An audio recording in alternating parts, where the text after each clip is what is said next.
texto, ele é um texto, apesar de ser um livro de salmos, as pessoas pensam que todo salmo foi composto por Moisés e alguns não foram. E um dos autores do livro de salmos, alguns pensam que foi Davi e não foi. Um dos autores é Moisés, que inclusive é o autor deste salmo que nós acabamos de ler. Moisés, o grande patriarca, ele fez um pedido especial ao Senhor quando ele disse: ensina-nos a contar os nossos dias de tal maneira que alcancemos corações sábios. Glória a Deus. Amados, é interessante observar que Moisés, nessa oração, nesse pedido que ele fez ao Senhor, ele nos revela algumas coisas que eu gostaria de parafrasear convosco aqui, que estão implícitas dentro do texto e que todos nós precisamos aprender aqui. Primeiro, quando Moisés disse: ensina-nos a contar os nossos dias, ele queria dizer nas entrelinhas que, se é possível contar, eles são finitos. Escuta aqui. Moisés entendeu que a vida é breve. Moisés entendeu que a vida é finita. Mas sabe qual é o problema do ser humano hoje? É que nós vivemos como se nós não fôssemos mortos. Você já parou para prestar atenção que a gente muitas vezes pensa que a morte é só dos outros? E a gente vive como se fôssemos viver daqui a 100, 200 anos. E muitas vezes esquecemos de viver de verdade a vida. A primeira coisa é que quem está vivo precisa entender que a vida é breve, que a vida é transitória, que a vida é frágil.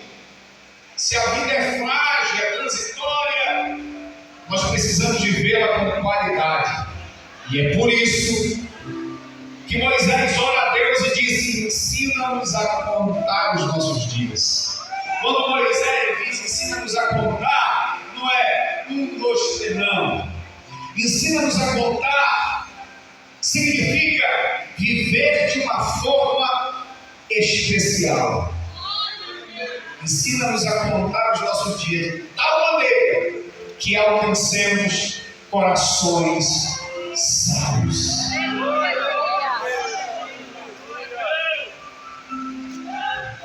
Amados, olha para mim aqui e raciocínio o seguinte: quantas pessoas que estão vivendo hoje não estão aproveitando a vida, estão vegetando apenas, estão esquecendo de perdoar. Olha para mim aqui, por favor, que Deus está falando conosco. Estão esquecendo de amar, estão esquecendo de abraçar. Eu não sei se você já viu alguma vez alguma cena de alguém abraçado em cima de um caixão, dizendo: eu queria tanto te abraçar, eu queria tanto te beijar, porque eu não fecho com vida. Quando Moisés, neste salmo, diz: ensina-nos a contar os nossos dias, ele está dizendo: fica bem, viu? Porque a vida é breve, já é eternidade. Um dia desse eu vi um texto bíblico que me impactou e eu preguei domingo à noite, ali no Templo Central de Medicilândia. O grande sábio Salomão, no livro de Provérbios, ele fala uma coisa muito forte para nós.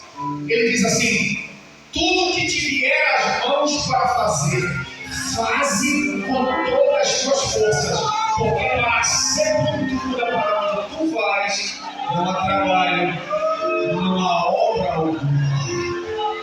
Tem gente que está empurrando com a barriga tudo que está planejando, e Deus me traz aqui para te dizer: viva a vida e faz o que tem que fazer.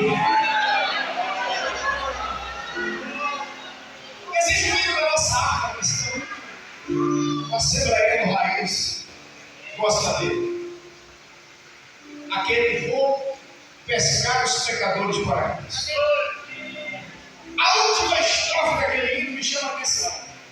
Quando diz assim: acabando de pescar e deitado a pensar, tendo gozo pelo tempo que gastou, você do pela pesca em si.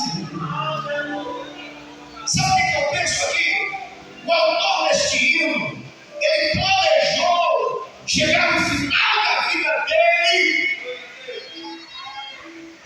bem velhinho, com a bengala na mão, sem dente,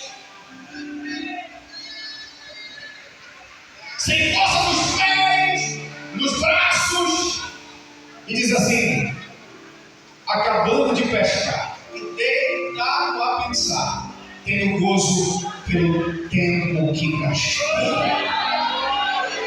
Pastor, o que tem de sambalate hoje dizendo uns para os outros? Deixa de ser besta, rapaz. Estão andando atrás de pastor, estão andando atrás de dirigente, vai trabalhar na tua empresa, vai trabalhar no teu emprego, vai fazer isso, vai fazer aquilo. Mas nós estamos vivendo os dias que precisamos viver a vida com toda a força dos nossos braços, das nossas pernas.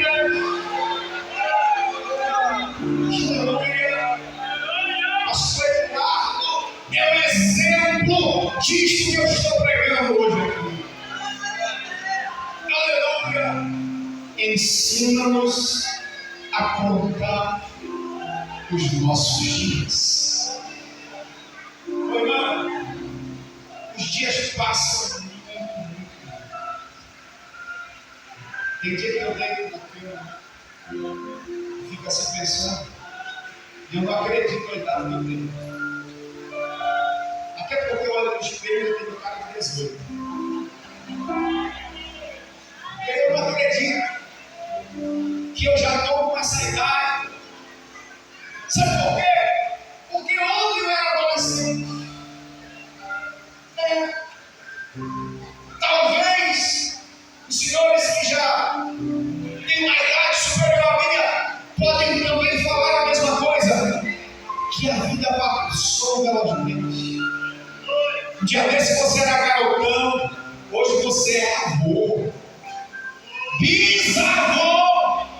A vida passa e Deus está me dizendo e trazendo aqui para dizer para você: viva o hoje de uma forma especial, porque a vida é breve. Aleluia. Está intrigado com o filho, com o pai, com a mãe, com a mulher, com o esposo? Deixa de besteira, rapaz. Vai lá, pede perdão, libera perdão, abraça, vive hoje. Glória a Deus. Você sabia que quem ignora a brevidade da vida desperdiça toda a eternidade? Se lembre que a vida é breve, então viva de forma especial. É por isso que Moisés, ele pediu: ensina-nos a contar os nossos dias. Aqui é interessante, porque era muito fácil fazer assim: Senhor, dá mais uns anos de vida aí. Quero viver muito, mas ele não pediu isso. Diz assim: ensina-nos a contar, ou seja, os dias que tu me deres, Senhor, ensina a viver de bem. Deixa eu te perguntar o que tu está fazendo nos dias de hoje. Fala para mim. Você está vegetando? Que produtividade você está tendo durante os teus dias, as tuas semanas, os teus meses?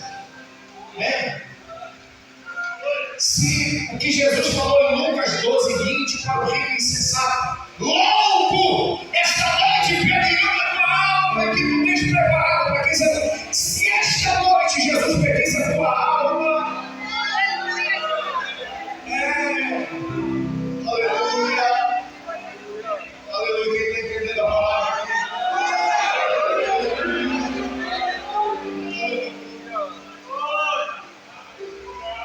Você não vai virar pedra. Todos nós passamos. Só que algumas de nossas ações ficarão eternizadas.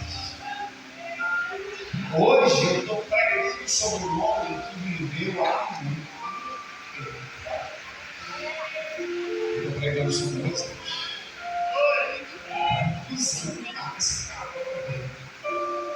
Eu acho que a terra não está nem suja mais dos ossos dele.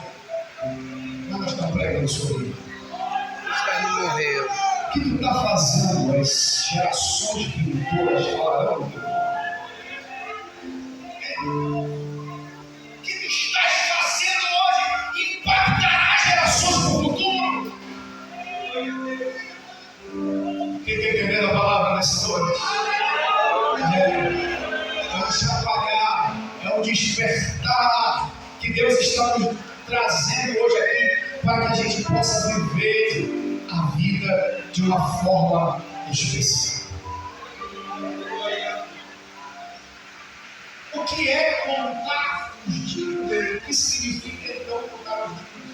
Além de reconhecer que a vida é breve. Olha para mim que isso aqui é forte. Contar os dias, como Moisés pediu para Deus, é pedir sabedoria para você ter verdadeiramente a eleição de prioridades. Olha para mim, isso é verdade. Nós precisamos eleger prioridades em nossa vida. Tem pessoas que vivem tão aleatório. Quem não quer ser como crescer? Não sei. Tu está estudando para quê? Não sei. Tu está fazendo o quê? Não sei. Vida aleatória. E tem pessoas que ficaram adultos, casaram, têm filhos e não sabem o que está mandando. O que tu quer na vida? Como tu está trabalhando em que projeto da vida? Não sei. Deixa a vida me levar. Não é assim que funcionam as coisas. Nós precisamos ter uma eleição de prioridade em nossas vidas. Como Moisés, ele pede para Deus: ensina-nos a contar os nossos dias, de tal maneira que alcancemos corações de sábios. Ele está dizendo assim: Senhor, ensina-me a viver bem e ensina-me a eleger prioridades. Ensina-me a dar valor para o que tem valor. Porque muitas vezes, quando a gente não elege prioridade, a gente valoriza o supérfluo e despreza o eterno. Isso é um perigo que o ser humano tem que evitar, de valorizar o supérfluo, aquilo que não vale nada. Você está perdendo tempo um dia, 2 dias, uma semana, um mês, no que não vale nada, no que não leva em lugar nenhum, e o que é eterno, tem empurrado com a vida, tem deixado para depois.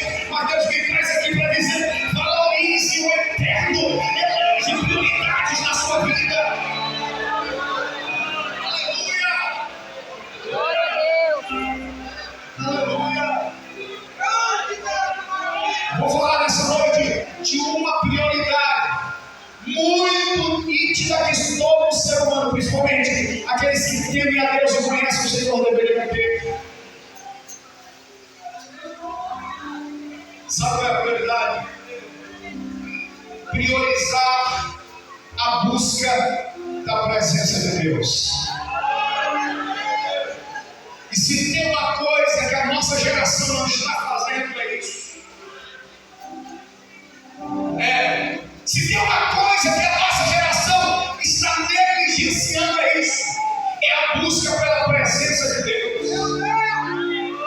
Procure hoje um crente que tem momentos a sós com Deus, especiais, de madrugada, em horários marcados, que se ausenta, como se ausentavam nossos pais.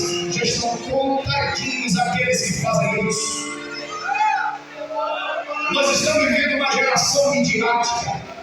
Nós estamos vivendo uma geração que, quando o profeta é usado por Deus para profetizar sobre a vida do jovem, ele se turva todinho. Por quê? Porque ele vai ser pregador, porque ele vai ser pastor. É só promessa. Só que da promessa até o cumprimento dela tem um caminho muito bom. E esse caminho logo tem que ter busca pela presença. isso que a geração midiática não tinha sido. Aleluia. Quando eu preguei aqui nesse Ândia sobre os segredos por que Davi foi um homem segundo o coração de Deus. E o primeiro segredo por que Davi foi um homem segundo o coração de Deus foi exatamente este aqui, que eu estou mostrando como prioridade de nossa vida: buscar a presença de Deus. Davi, um jovenzinho ruim, é muito especial. Você quer marido de camisa, ruivo. A Bíblia diz que ele era ruivo de gente de pé. Já estava rindo. Davi ia cuidar das ovelhas do seu pai, lá no deserto. Lá só tinha areia quente e suor. E nada mais. Não tinha plateia nenhuma. Só que enquanto as ovelhas pastavam, ele pegava a harpa e dançava. Quando ele cansava de dedilhar a harpa, ele dobrava o joelho no meio da areia quente e buscava ao Senhor. E Deus do céu, a noite disse: eu estou me agradando desse meninozinho franzinho. Aleluia. É o primeiro segredo que Davi tinha para poder o próprio Deus dizer: achei o homem, achei o homem, achei o homem, segundo o meu coração. Davi era apaixonado pela presença de Deus. Quando chegaram com Davi no exército, dizendo: Davi, é para ir para Jerusalém, porque o profeta está na tua casa.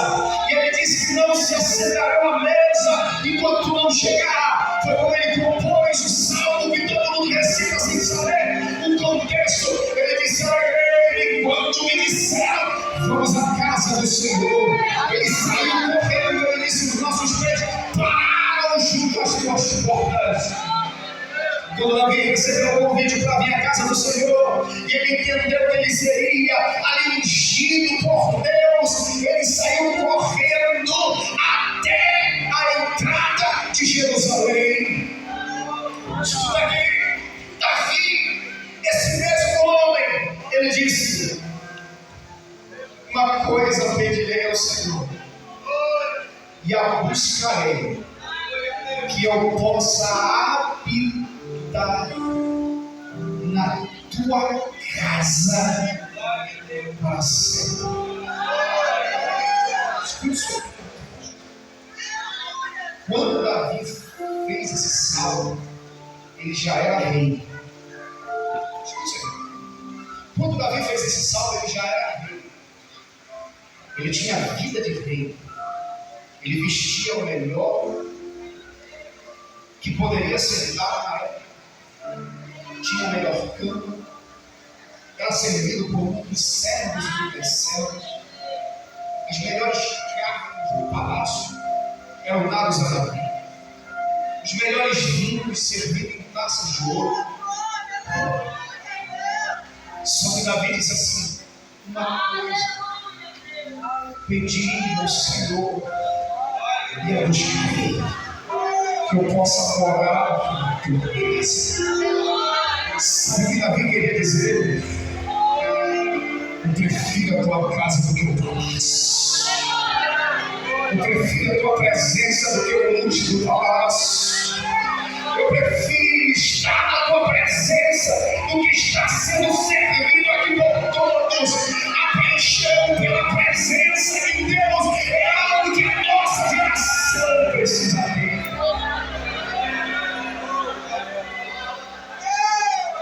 Você te dá graça a Deus essa noite aqui.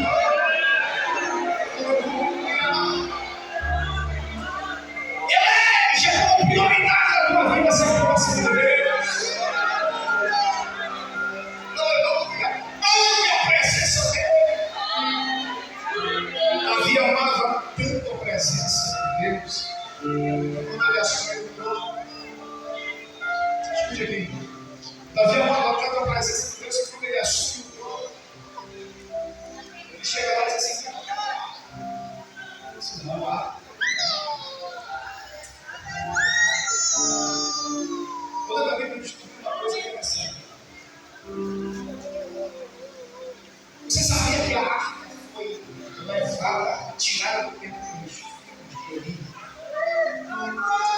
mais ou menos 20 anos antes de Saul subir ao trono? Escute aqui, isso aqui é forte. Mais ou menos 20 anos antes de Saul reinar, a arca foi levada. Quando Saul assumiu o trono, estava com 20 anos que a arca não estava mandada. E sabe o que Saul fez?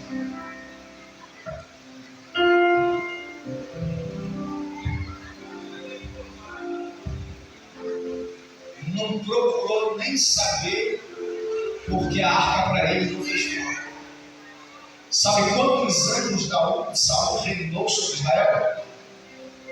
Cerca de 40 anos. Todo o período que Saul reinou, a arca estava na casa de Abinadab, dentro do depósito escondido, coberta de telha. E eu descobri que Saul governou 40 anos sem a arca de Deus. É por isso que terminou mal. É por isso que Saul começou bem e terminou mal. Por quê? Porque quem governa sem a arca não consegue ter sucesso em nada. A arca simboliza a presença de Deus. A presença de Deus que estava no reinado de Saul. Ela estava dentro do depósito. Aleluia. Aleluia. Obreiros do Senhor. Obreiros da casa do Senhor. Você que governa ou administra alguma coisa na casa do Senhor. A arca está junto contigo. A congregação que tu dirige, a arca está lá. O departamento que você liga, a arca está lá. Porque muitas vezes nós assumimos um trabalho que a arca foi tirada faz tempo. Nós assumimos congregações que a arca foi tirada de lá pelos filhos de Eli. O problema é que agora é você que está lá. Você vai ser Saul de novo. Você vai deixar a arca fora. Deus está à procura de novo Davi, que quando assume diz assim: para nós ir buscar, porque ela tem que voltar para o lugar de onde ela não deveria ter saído. Aleluia, aleluia, aleluia. Eu estou sentindo Deus aqui nessa noite. Eu estou sentindo a presença de Deus aqui. Eleja a prioridade na sua vida de buscar a presença de Deus.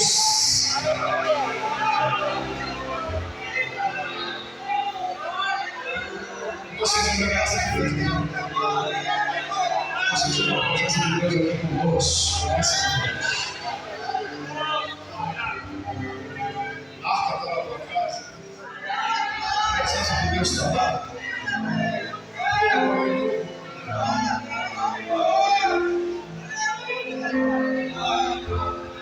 Escuta isso aqui. Na sua agenda diária. Escuta aqui. Na sua agenda diária. Onde é que Deus está? Deixa eu falar isso aqui.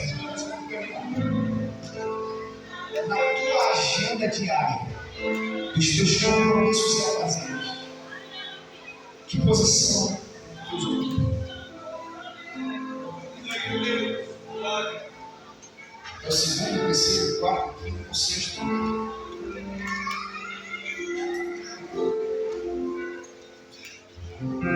Quem é que é prioridade no teu dia? Quem é que é prioridade na tua agenda diária? Quem é que é prioridade na tua agenda semanal? Quem é que é prioridade na tua agenda mensal? Deus me traz aqui para confrontar muita gente que era íntimo de Deus. O Espírito de Deus está me dizendo aqui que tem pessoas aqui que falavam com ele e ele falava com elas. E o Espírito de Deus está me trazendo aqui para te dizer, para você que é, eu estou com saudade de ti, das nossas conversas. Não que eu estou Espírito o Espírito de Deus está aqui me trazendo para dizer que ele está com saudade das conversas que você tinha sós com ele. Aleluia. Depois que nós olharmos para a nossa agenda e descobrirmos onde é que Deus está lá, aí a gente descobre se ele é prioridade na nossa vida.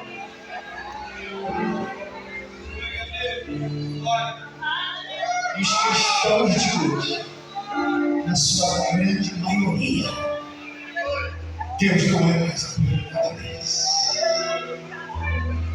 Estão vivendo o cristianismo fajuto, de segunda. Só que assim como a Bíblia diz que os olhos do Senhor procuram os fiéis na terra, assim também Deus está à procura nesses últimos dias de encontrar o Davizinho, de encontrar o novo Davi que ama a presença de Deus.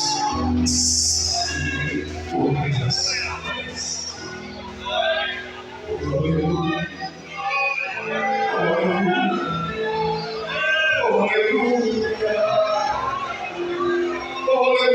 Tua vida é passageira, irmão. Priorize o eterno, priorize a presença, busque a presença de Deus, busque o relacionamento com Deus acima de qualquer coisa. Tenha prioridade na sua vida.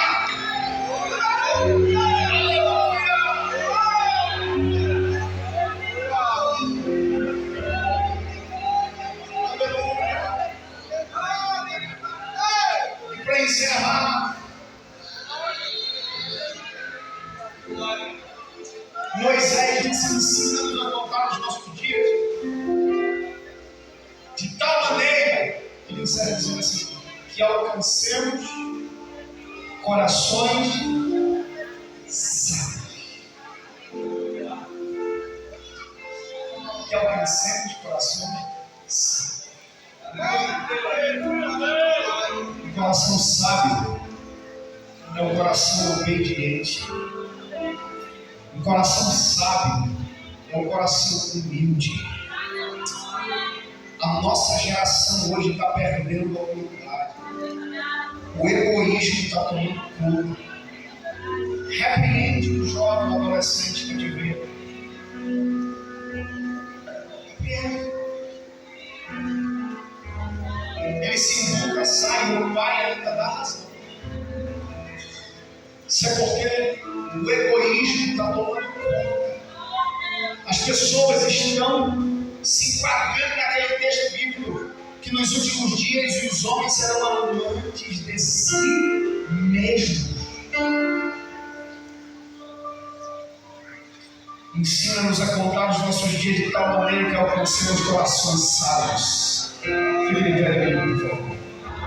O coração sábio é um coração obediente. O coração sábio é um coração humilde. Um coração sábio, sabe qual é? É um coração ensinado.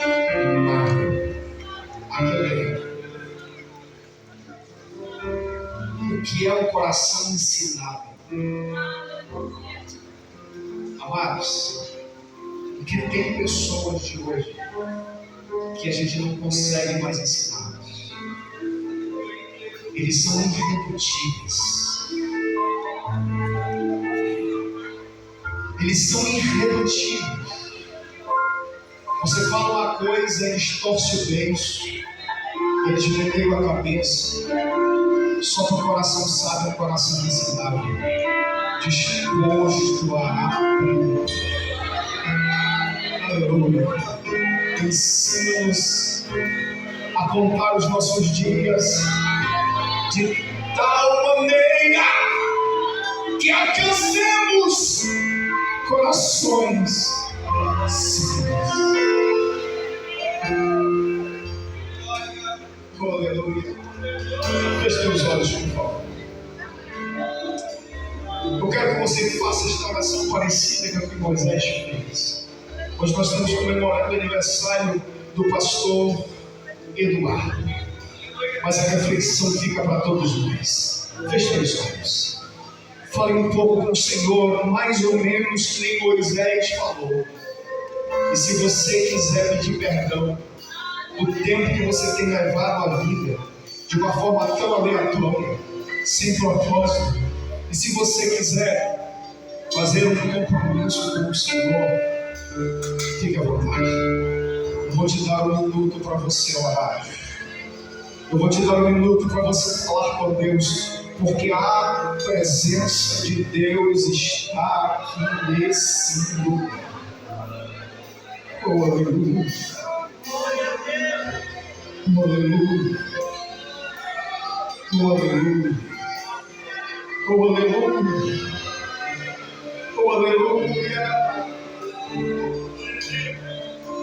Bendito é o teu nome, Jesus.